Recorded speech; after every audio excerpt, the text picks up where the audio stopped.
Alright, I got it in. Got the 2 ball valves in, and I got everything wired up. So to basically simulate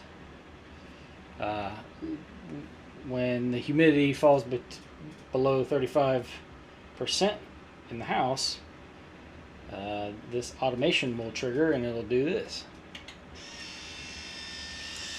So it turns that off, turns that on, so hot water starts flowing, and it turns on my Aquanta so that the hot water heater can start firing up. And then once we get above 38%, so we get hit 39% on the humidity,